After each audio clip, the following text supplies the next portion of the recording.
இல்லை, அது மாநாடு நடத்துகிறாங்க, அரசு பர்மிஷன் வாங்கி நடத்துகிறாங்க. அப்படிங்கும்போது தனிநபர்கள் மிரட்டலுக்கெல்லாம் மாநாடு தடைப்படும் வாய்ப்பே இல்லை.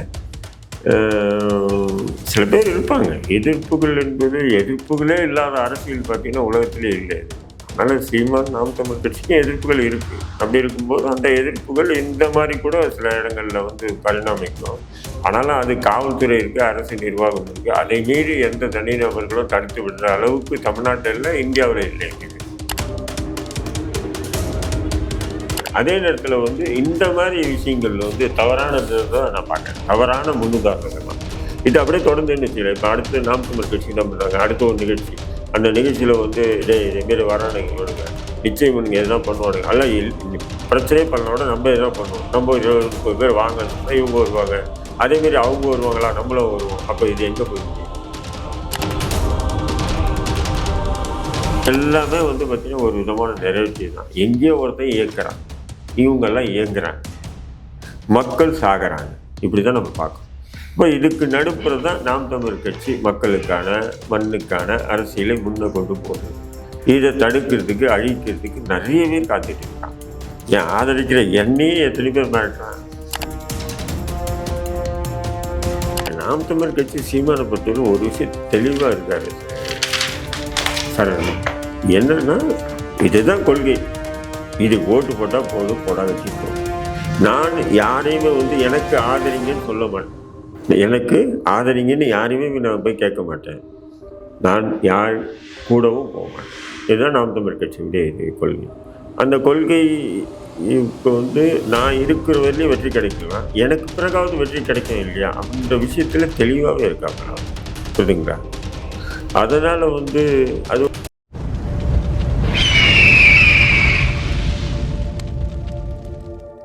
அரசியல் நேயர்களுக்கு வணக்கம். இன்று நம்மோது சிறப்பு விருந்தினர் இந்திய தேசிய லீக் கட்சி நிறுவன தலைவர் திரு தடா ரஹீம் அவர்கள். வணக்கம் சார்.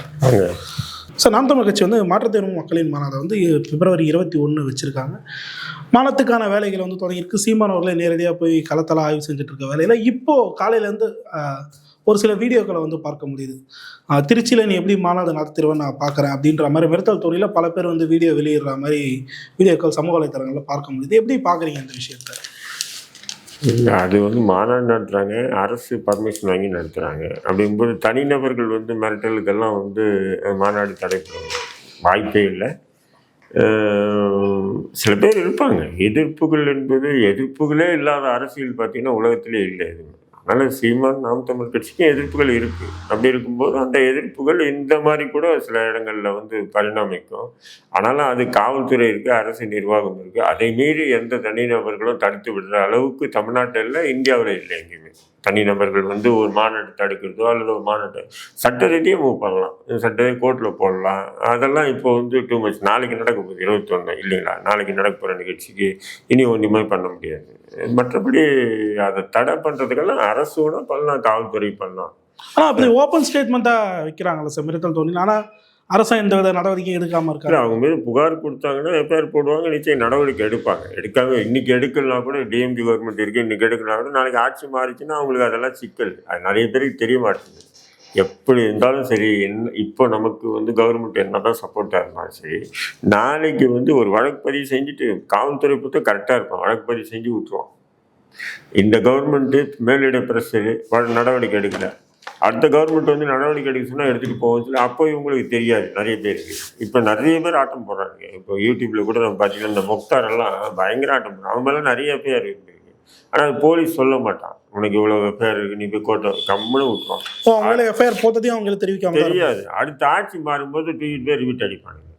ஏன்டா இப்படி பண்ண அதை பண்ண, அப்போ தான் இவனுங்க உணர்வானுங்க. நிறைய பேர் அதேமாரி இருக்காங்க.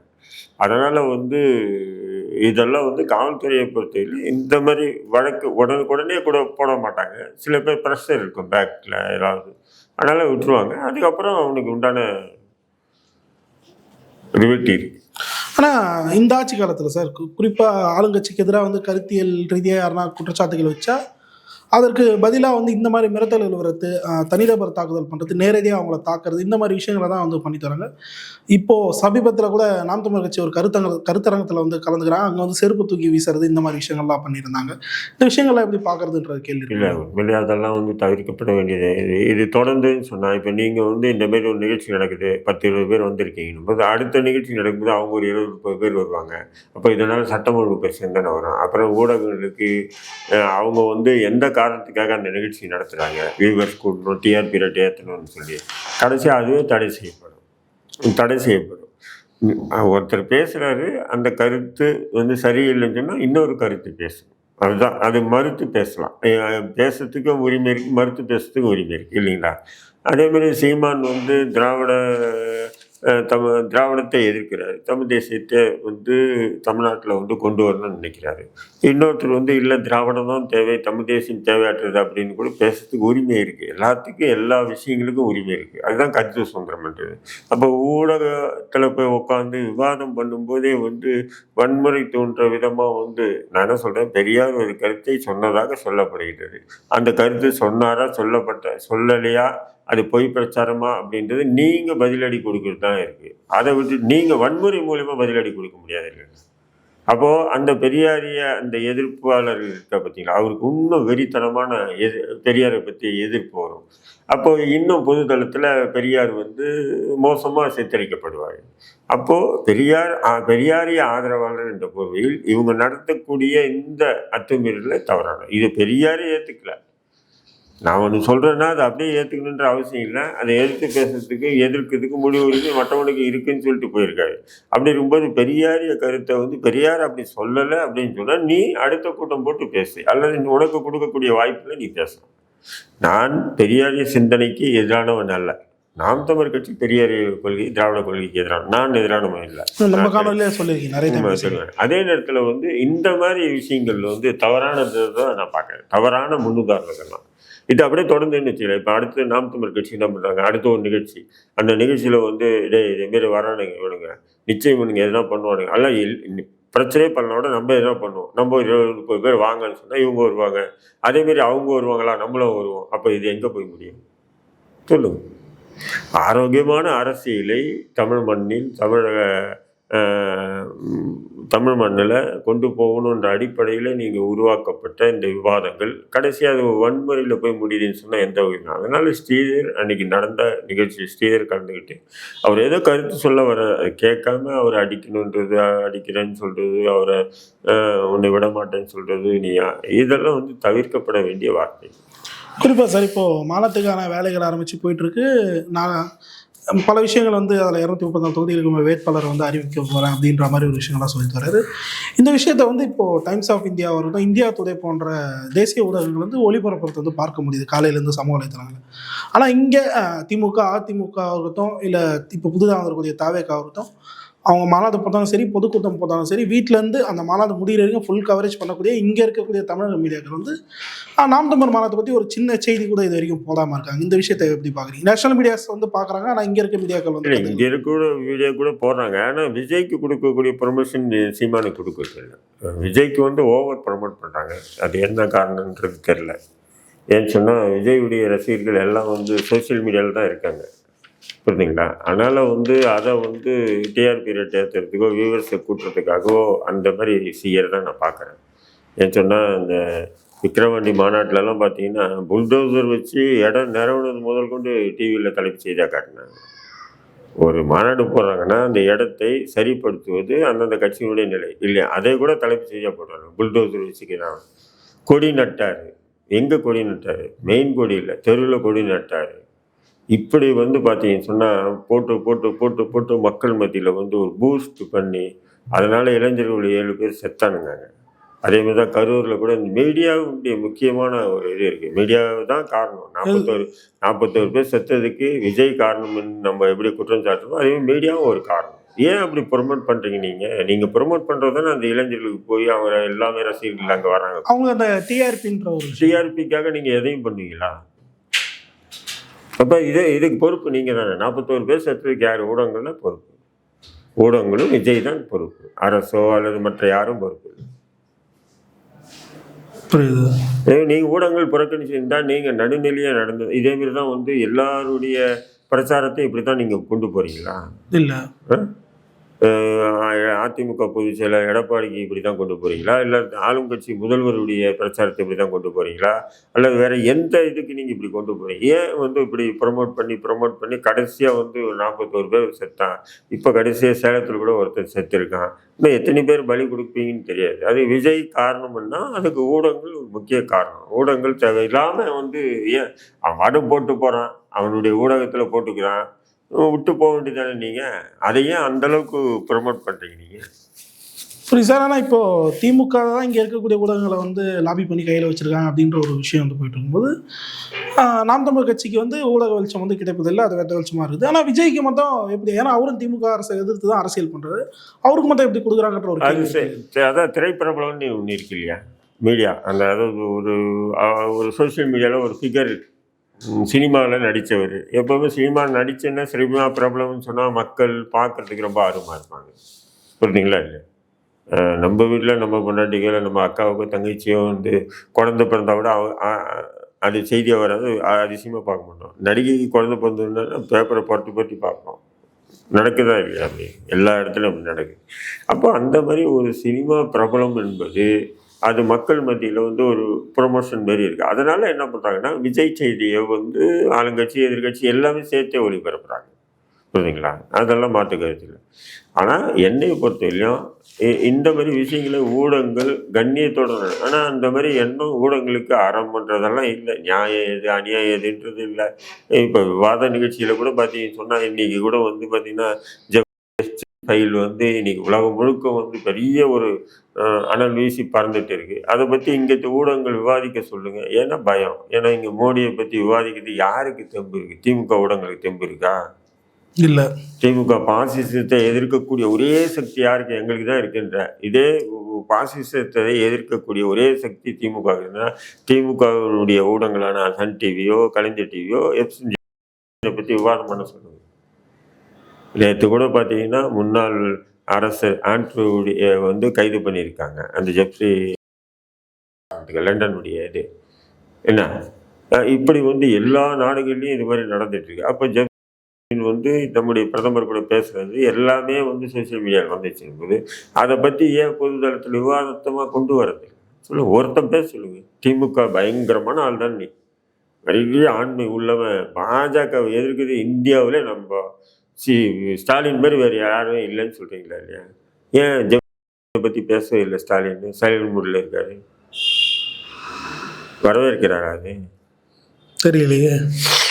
ஏன் பேசலை? திமுக யாராவது பேசுகிறாங்களா ஜெப்ரி பற்றி? எவ்வளோ பெரிய விஷயங்க அது. ஒரு பிரதமர் மீது ஒரு அமெரிக்க அதிபர் சொல்கிறார், நான் நினச்சா மோடியை எடுத்து தூக்கி போட்டுருவேன்றார். எவ்வளோ பெரிய விஷயம் அது. ஒரு இந்தியாவுடைய சுதந்திர நாட்டினுடைய மக்களால் தேர்ந்தெடுக்கப்பட்ட ஒரு பிரதமரை நான் நினச்சா தூக்கி அப்படி போடுவேன். அதுக்கு பதில் கூட எதுவுமே இல்லை. அதை பற்றி பெரிய விவாதமே கொண்டு போகிறது இல்லையா? ஏன் ஏன்னு சொன்னால் எல்லாமே வந்து ஒரு விதமான நெரேட்டிவை செட் பண்ணிட்டு இருக்காங்க. இன்றைக்கி திமுக கூட்டணியில் நடக்கக்கூடிய எல்லா விஷயங்களும் சரி எல்லாமே வந்து பார்த்திங்கன்னா ஒரு விதமான நெரேட்டிவ் தான். எங்கேயோ ஒருத்தன் இயக்குறான், இவங்கெல்லாம் இயங்குறாங்க, மக்கள் சாகிறாங்க. இப்படி தான் நம்ம பார்க்கணும். இப்போ இதுக்கு நடுப்புற தான் நாம் தமிழர் கட்சி மக்களுக்கான மண்ணுக்கான அரசியலை முன்னே கொண்டு போகுது. இதை தடுக்கிறதுக்கு அழிக்கிறதுக்கு நிறைய பேர் காத்துட்டு இருக்காங்க. ஏன் ஆதரிக்கிற என்னையே எத்தனை பேர் மிரட்டுறான்? உங்களுக்கு மிரட்டல இல்லை, ஒரு விதமான இது சிம்மான் சங்கி சிம்மான் அது சிம்மான் இது டே அப்படின்னு பார்த்தா எந்த தலைவர் யோகியனா இருக்கான்? ஒருத்தன் சொல்லுங்க. ஸ்டாலின் யோகியனா? யார் யோகியனா இருக்காங்க? புரியுது. எல்லாத்தையும் நீங்கள் நோண்டுறீங்க. அப்படி இப்படி அது இது இது அது. அப்போது இது எந்த விதமான அரசியல்? இதுக்கெல்லாம் காரணம் வந்து நான் சொல்கிறேன் பார்த்தீங்களா, இந்த மாதிரி ஒரு அதாவது இலுமினாட்டியினுடைய கட்டுப்பாட்டில் தான் போயிட்டு இருக்காங்க. நீங்களும் அதை நம்புறீங்களா? நீங்களும் இலுமினாட்டிஸை நம்புறீங்களா? இல்லை, இலுமினாட்டிஸ் வந்து இன்றைக்கி என்ன தெரியல. அதெல்லாம் 10-12ஆம் நூற்றாண்டிலே உருவாக்கப்பட்டிருக்காங்க. நீங்கள் வந்து முதல் உலகப் போர் உருவானது எப்படி, 2ஆம் உலகப் போர் உருவானது எப்படி, இலுமினாட்டிஸ்ன்னு சொன்னால் நீங்கள் நம்புறீங்களான்னா அது வந்து ஏதோ ஒரு மாய மந்திரம், மதம் அல்ல அது. அது வந்து எப்படின்னா அது ஒரு விதமான பாசிசம். அது எப்படின்னு சொன்னால் ஒருத்தனை அழிக்கிறதுக்கு அல்லது ஒரு நாட்டை தன்னுடைய கட்டுப்பாட்டில் வச்சுக்கிறதுக்கு அவங்க எந்த எல்லைக்கு போவானுங்க. அதுதான் இலுமினாட்டின்றது. புரியுதுங்களா? இப்போ வந்து இஸ்லாமிய பேரரசு வந்து 17ஆம் நூற்றாண்டில் வந்து 1000க்கும் மேற்பட்ட ஒற்றர்களை அந்த இஸ்லாமிய பேரரசுக்குள்ளே ஊடுருவு செய்கிறான். பிரிட்டன் போன்ற நாடுகள், அமெரிக்கா, பிரிட்டன் போன்ற நாடுகள். அதுக்கப்புறம் வந்து என்ன பண்ணுறான், இன்னும் சில ஒற்றர்களை அனுப்பி கடைசியாக அதை ஒரு ஆளை தேர்ந்தெடுக்கிறான். தேர்ந்தெடுத்துட்டு அதன் மூலயமா தான் என்ன பண்ணுறான், கொஞ்சம் கொஞ்சமாக அந்த இஸ்லாமிய பேரரசை சிதைக்க செய்கிறான். முதல் உலகப் போர், 2ஆம் உலகப் போரில் முடிச்சிடறான். புரியுதுங்களா? அப்போ இது இலுமினாட்டியை நீங்கள் நம்புறீங்களா அப்படின்னு சொன்னால் இதெல்லாம் இலுமினாட்டியினுடைய உருவாக்குகள். புரியுதுங்களா? எப்படின்னு சொன்னால் அதுக்கு முன்னாடி வந்து மத ரீதியாக சண்டை நடந்தது, சிலுவை போர்கள் நடந்துட்டு இருந்தது. அப்போ அந்த சிலுவை போர்கள் எல்லாம் வந்து இஸ்லாமியர்கள்கிட்ட மேற்கத்திய நாடுகள், ஐரோப்பிய நாடுகள்லாம் தோல்வி விட்டு ஓடிட்டு இருந்தானுங்க. அப்போ என்ன பண்ணுறாங்கன்னா இவனுங்களை சூழ்ச்சியால் தான் வெல்ல முடியும், இவங்களுக்கு நேருக்கு நேராக இருந்தால் நம்ம இவங்களை வெல்ல முடியாது அப்படின்னு சொல்லிட்டு தான் என்ன பண்ணுறான், சூழ்ச்சி பண்ண ஆரம்பித்து கொஞ்சம் கொஞ்சமாக அந்த ஒற்றர்களை ஊடுருவி அவர்கள் மிகப்பெரிய மார்க்க அறிஞர்களாக அந்த நாட்டுக்குள்ளே ஊடுருவி அவங்க கொஞ்சம் கொஞ்சமாக அந்த கிலாஃபத் என்கின்ற அந்த தலைமைத்துவத்தை கொஞ்சம் கொஞ்சமாக அழிக்கிறானுங்க. இதெல்லாம் நடந்தது தான் இல்லையா? இப்போ வந்து ஒட்டுமொத்தமாக ஐரோப்பியா அல்லது அமெரிக்கா போன்ற, பிரிட்டன் போன்ற கிறிஸ்தவ நாடுகளுடைய கட்டுப்பாட்டில் தான் இருக்கணும். அதை மீறி அரபு நாடுகள் நடந்துச்சுன்னா உடனே தீவிரவாதம், பயங்கரவாதம், ஐஎஸ்ஐஎஸ். சிரியாவில் ஐஎஸ்ஐஎஸ் யார் உருவாக்குது? அமெரிக்கா, பிரிட்டன் உருவாக்கணும். அது முழுக்க அங்கே நடக்குது ஒரு மத போர் தான் அது. ஆனால் அது மத போர் இல்லாமல் அதை வந்து என்ன பண்ணா, தீவிரவாதத்துக்கு எதிரான போர் அப்படின்னு சொல்லி உருவாக்குறது யாருன்னா இலுமினாட்டிகள். அந்த இலுமினாட்டிகள் வந்து எல்லா நாட்டிலையும் அவங்களுடைய அதிகாரத்தை பார்க்குறாங்க. எல்லா நாடும் எங்களுடைய அதிகாரத்தை மீறி எங்கேயும் நடக்கூடாது. அப்போது இந்த ஜப்பான்லாம் வந்து அதுக்காக தான் பயன்படுத்தப்பட்டிருக்காங்க. ஜப்பான் தான் அதுக்கெல்லாம் மூல காரணம். ஒரு இதுதான். புரியுதுங்களா? இப்படி நம்ம அது பேசணும்னா நிறைய விஷயமா இருக்குது. அதனால தான் வந்து நீங்கள் வந்து பில்கேட்ஸ் முதல் கொண்டு எலன் மாஸ்க் வரையிலையும் பார்த்தீங்கன்னு சொன்னால், டொனால்ட் ட்ரம்ப்லேருந்து, கிளின்டன்லேருந்து, ஒபாமாலேருந்து நீங்கள் சாதாரணமாக நீங்கள் ஒரு வளையத்தை பார்க்க முடியாது. அப்போ அதை பற்றி விவாதம் ஏன் பண்ணல திமுக? அது மிகப்பெரிய ஒரு மக்கள் மத்தியில் கொண்டு போனீங்கன்னா நல்ல ஒரு விஷயமாச்சு. அது பாசிசத்துக்கு எதிராக, ஆர்எஸ்எஸ் சித்தாந்தத்துக்கு எதிராக சரியான ஒரு கையாளர் எடுக்க மாட்டாங்க. சும்மா 5 நிமிஷம் 10 நிமிஷம் கணக்கு எடுத்து அப்படியே ஓட்டிட்டு. இது வந்து அந்த மாநாட்டு விஷயத்தில் தான் சார். இப்போது திருச்சியில் அந்த மாநாடு நடக்குது, தமிழகத்தின் மத்தியில் வந்து நடக்குது. 234 தொகுதி வேட்பாளர்னு அறிவிக்கிறாரு. அனைத்து சாதிகளுமான பிரதிநிதித்துவத்தையும் வந்து கொடுக்குறேன் அப்படின்ற ஒரு விஷயத்த வந்து சொல்லியிருக்காரு. தேர்தலில் இது இம்பாக்டை ஏற்படுத்தும்னு சொல்லிட்டு அவங்க நம்புகிறாங்க. இப்போ அந்த பிரதிநிதித்துவத்தை எப்படி சார் பார்க்குறீங்க? இல்லைங்க, நாம் தமிழ் கட்சி சீமானை பொறுத்தவரை ஒரு விஷயத்து தெளிவாக இருக்காரு சார். என்னன்னா இதுதான் கொள்கை, இது ஓட்டு போட்டால் போடு, போடா வெட்டி போ. நான் யாரையுமே வந்து எனக்கு ஆதரிங்கன்னு சொல்ல மாட்டேன். எனக்கு ஆதரிங்கன்னு யாரையுமே நான் போய் கேட்க மாட்டேன். நான் யார் கூடவும் போக மாட்டேன். இதுதான் நாம் தமிழ் கட்சியுடைய இது கொள்கை. அந்த கொள்கை வந்து நான் இருக்கிற வரையிலையும் வெற்றி கிடைக்கலாம், எனக்கு பிறகாவது வெற்றி கிடைக்கும் இல்லையா அப்படின்ற விஷயத்தில் தெளிவாகவே இருக்காங்களா. புரியுதுங்களா? அதனால் வந்து அது ஒரு வித்தியாசமான அரசியலாக தான் நீங்கள் பார்க்கணும். அது வந்து உடனுக்கு உடனே வந்து தீர்வு கிடைக்கக்கூடிய அரசியலாக நம்ம பார்க்க முடியாது. அது நம்ம விஜய் மாரி வந்து கட்சி ஆரம்பித்த 2வது வருஷத்தில் நான் முதல்வர் ஆகணும்னு சொல்லிட்டு ஆசை இருக்கிறேன். அந்த மாதிரி ஆசைலாம் சீமானுக்கும் நாம் தமிழ் கட்சிக்கும் இல்லை. அது ஆசைப்படுறவங்க வர்றாங்க, அந்த ஆசை நிராசையானவுடனே கிளம்பி போயிடுறாங்க அந்த கட்சியில் கூட. அதே இதில் உறுதியாக இருக்கக்கூடிய எத்தனை இளைஞர்கள் அந்த கட்சியில் இன்னும் கூட இருக்காங்க. இதை தொடர்ந்து இன்னைக்கு ஒரு விஷயத்தை வந்து பார்க்கும்போது ஓபிஎஸ் அவர்கள் வந்து ஸ்டாலின் அவர்களை வந்து சந்திக்கிறாரு. சட்டசபையில் ஓபிஎஸோட ஆதரவாளர் உசிலம்பட்டி எம்எல்ஏ ஐயப்பன் அவர்கள் என்ன சொல்கிறாருன்னா, எம்ஜிஆர் ஜெயலலிதா அவர்கள் ஆசையுடன் அடுத்த முறையும் முதலமைச்சர் வந்து ஸ்டாலின் அவர்கள் தான் வரணும் அப்படின்ற மாதிரி அவரும் சொல்கிறார். என்ன நடக்குது ஒன்றுமே புரியலையே. இல்லை என்ன நடக்குது, எந்தெந்த அளவுக்கு வந்து யார் யாரை கவர் பண்ணி அவங்களுக்கு திமுகவுக்கு ஆதரவாக, திமுக அரசுக்கு ஆதரவாக பிரச்சாரம் பண்ணணுமோ அந்த வேலையை வந்து திமுக செய்யிட்டு இருக்கு. நீங்கள் சோசியல் மீடியாவில் நீங்கள் எடுத்து பார்த்தீங்கன்னா, ஏதோ ஒரு வீடியோ பார்த்தா கூட 50 தடவைக்கு மேலே வந்து இந்த திராவிட மாடல் விளம்பரம் வருதா இல்லையா? அது வந்தது இப்போ 2 நாளைக்கு முன்னாடி அந்த டான்ஸ் ஆடுற எல்லாமே வருது. ஒரு நீங்கள் வந்து திரைப்படங்கள் பார்த்தாலும் சரி, அல்லது ஒரு வீடியோவை ஜென்ரலாக பார்த்தாலும் சரி, முழுக்க முழுக்க ஸ்டாலின் அது, ஸ்டாலின் இது, திமுக இது, திமுக அந்த அளவுக்கு. சரி, நீங்கள் தான் சொல்கிறீங்க கடந்த 4 ஆண்டாக மக்களுக்கான அரசியலை மக்களுக்காக நாங்கள் வந்து செயல்பட்டுருக்கோம். அப்போ கொட்டி மூட்டை இருங்க, உங்களுக்கு ஓட்டு போட போகிறாங்க. நீங்கள் ஏங்க தேமுதிக வர வச்சு கூப்பிட்டு சேர்த்துக்கிறீங்க? அடுத்தது பார்த்தீங்கன்னு சொன்னால், இப்போ வந்து இந்த மாதிரி எக்ஸ்ட்ரா ஃபிட்டிங் எல்லாம் ஏற்கனவே வந்து எக்ஸ்ட்ரா ஃபிட்டிங்கை வந்து அதிமுக வந்து கழட்டி விட்ட ஃபிட்டிங் தானே. எடப்பாடி ஓபிஎஸ் வந்து கழட்டி விட்டுச்சு இல்லையா? நிச்சயமா திருப்பி சேர்த்துக்கவும் மாட்டுறாரு. இல்லை, அது ஒரு ஸ்டெபினி மாதிரி வச்சுருந்தாங்க, கழட்டி விட்டு இந்த ஸ்டெபினி வேஸ்ட்டாக இருக்குது, புது ஸ்டெபினி போட்டுக்கணும்னு சொல்லிட்டு கழட்டி போட்டாங்க. அந்த ஸ்டெபினியை வச்சுக்கிட்டு நீங்கள் ஏதோ அதை ஒரு பிரமாதமாக நீங்கள் நினைக்கிறீங்கன்னா என்ன நினைக்க முடியும்? நம்ம அதெல்லாம் முழுக்க முழுக்க ரிட்டையர்டு, முடிஞ்சு போனது, யூஸ் பண்ண பல்பு. புரியுது சார். இப்போ பிரேமலதா அவர்கள் வந்து கூட்டணி வந்து இணைஞ்சிருக்காங்க, எதிர்பார்க்காம அவங்களுக்கு இப்போ எவ்வளோ சீட் அலோகேட் பண்ணுவாங்க அப்படின்ற ஒரு இல்லை, இது வந்து முழுக்க முழுக்க வந்து பாஜக தான் இயக்குது திமுகவை. அதாவது தேமுதிகவை சேர்த்துக்கிட்டாங்க, காங்கிரஸை கழட்டி விட போகிறாங்க பாருங்க. நடக்குன்றீங்களா? திமுகவை இயக்குவது பிஜேபி.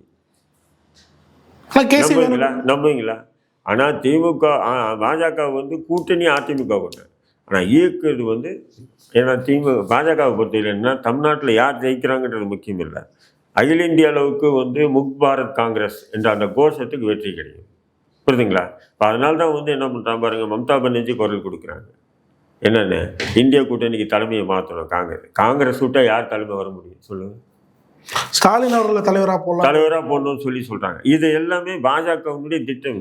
அதாவது காங்கிரஸ், முக் பாரத் காங்கிரஸை ஒட்டுமொத்தம் அழிக்கணும். புரியுதுங்களா உங்களுக்கு? இவங்க என்னடான்னா பாஜகவுக்கு எதிர்க்கிறது, நாங்கள் தான் ஒரு தைரியமான ஆளுன்னா ஸ்டாலின் தான் அப்படின்றாங்க. நீ என்ன கொடுங்கன்ற, நான் என்ன தைரியமாக நீ எதிர்த்திருக்க? இப்போ பாராளுமன்றத்தில் அந்த இராணுவ ஜெனரல் உடைய புத்தக வெளியீடு பற்றி ராகுல் காந்தி பேசுகிறப்பல அதுக்கு திமுக எந்த சைலண்ட் மூடு தானே.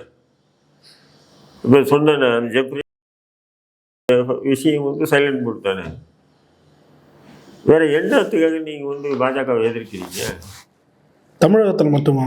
தமிழகத்தில் மட்டும் எதிர்க்கிறாங்களா? அப்படிதான். அதேமாரி என்ன தமிழகத்தில் நீங்கள் இதெல்லாம் உங்களுக்கு தமிழகத்தில் பாஜகவை எதிர்க்கணும்னா இதெல்லாம் முக்கிய மூலமாக வந்து விவாத பொருளாக்கி இருக்கணுமா இல்லையா? இதை பற்றி நீங்கள் நான் பேசுறதோட முதல்வர் பேசினா எவ்வளோ பெரிய விஷயம், பேசுங்க. புரியுது. அது சரி, திருப்பி இந்த விஷயத்துக்கு தான் சார். இப்போது கூட்டணி வந்து அமைஞ்சிருக்காங்க, அவங்களுக்கு எவ்வளோ சீட்டு ஒதுக்குவாங்க அப்படின்ற ஒரு கேள்வி இருக்குது. இப்போ அவங்களுக்கு எவ்வளோ சீட்டு ஒதுக்குறாங்களோ அதை விட அதிகமாக தான் விசிகா போன்ற கட்சிகளுக்கு வந்து ஒதுக்கணுன்ற ஒரு நிர்பந்தம் இருக்குது. ஸோ திமுக இன்னும் குறைச்சலான தொகுதியில் போட்டியிட வாய்ப்பு இருக்குது, கடந்த முறை விட இந்த முறை அப்படின்ற ஒரு செய்தி வெளியாகுது. எப்படி பார்க்குறீங்க? குறைச்சலாக இருக்கா இல்லையான்னு தெரியல. ஏன்னா ஜவஹர்லா வேறு 5 சீட்டு கேட்குறாரு. ஜவஹர்லாவுக்கு ஒரு 2, முஸ்லீம் லீக்கு ஒரு 2 கொடுத்துட்டு போங்கடா அப்படின்னா இவனுங்களும் பொத்தி மூட்டு வந்துடுவாங்க. அந்த அளவுக்கு எதிர்க்கக்கூடிய அளவுக்கெல்லாம் முஸ்லீம் அமைப்புகள் இல்லை. ஊடகங்களில் கூட பேசிக்கோங்க, நாங்கள் 5 பேர் கேட்குறோம், அங்கே போய் உட்காந்துட்டு நீங்கள் எதோ பார்த்து கொடுங்க, நாங்கள் நிற்கிறோம் அப்படின்னு தான் சொல்லுவாங்க. விசிகா சார், விசிகா கேட்க வாய்ப்பு இருக்குது, திருமாவளவன் கேட்க வாய்ப்பு இருக்குது. பட் அது திமுக என்ன சொல்லுவாங்க, நம்ம வந்து கிடைச்ச 6 தொகுதி கூட வெற்றி பெறோம் இல்லையா, அது முக்கியமாக பார்க்கணும் இல்லையா. 10 தொகுதி 15 தொகுதியை வாங்கி கூட்டணி இல்லாமல் எல்லா கூட்டணிக்கும் நாங்கள் பகிர்ந்து கொடுக்குறோம், அதனால் நீங்கள் கடந்த முறை இந்த மாதிரி நில்லுங்க 6 தொகுதின்னு சொல்லுவாங்க. அதேமாதிரி கம்யூனிஸ்ட் கட்சிகள் கூட கடந்த முறை கிடைச்ச அதே தான். அதில் தான் வந்து இப்போ காங்கிரஸை கழட்டி வரத்துக்கு பாஜக பேச்சு கேட்பாங்களா கேட்க மாட்டாங்களா? நான் ஏற்கனவே தொடர்ந்து சொல்லியிருக்கேன், பாஜக பேச்சு கேட்கலன்னா அமலாக்கத்துறை ரைடு விடுவாங்க. இப்போது ஆரம்பிச்சிருக்காங்க அமலாக்கத்துறை விஷயம் வந்து கோர்ட்ஸ் மூலயமா வந்து ஒரு விதமான மிரட்டல். இப்போ இதில் எந்த அளவுக்கு வந்து திமுக தன்னை தற்காத்து கொள்ள எதையும் தயாராக இருக்கும். ஓகே சார், பல்லறிக்கை தெளிவாக ஆரம்பிச்சு நேரத்துக்கு நன்றி.